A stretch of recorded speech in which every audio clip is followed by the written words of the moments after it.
ભરૂચ શહેર અને જિલ્લામાં અચાનક ફૂંકાયેલા ભારે પવન સાથે આવેલા વરસાદના કારણે જનજીવન પર વ્યાપક અસર પડી હતી.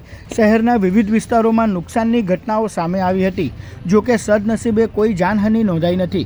કસક ગરનાળા પાસે એક પતરું પવનના ઝોકા સાથે ઉડીને મુખ્ય માર્ગ પર પડી ગયું હતું, જેના કારણે થોડા સમય માટે ટ્રાફિકમાં અવરોધ સર્જાયો હતો. પશ્ચિમ વિસ્તારમાં ફેઝાને મરકઝ પર લગાવવામાં આવેલ સોલાર પેનલ પણ તૂટી પડી હતી.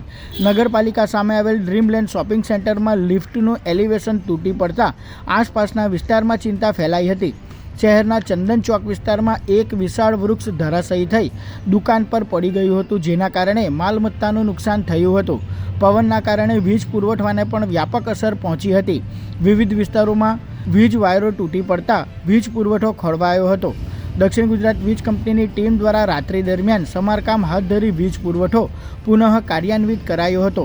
ભારે પવન સાથે વરસાદ વરસતા વાતાવરણમાં ઠંડક પ્રસરી હતી અને લોકોને ગરમીમાંથી રાહત મળી હતી.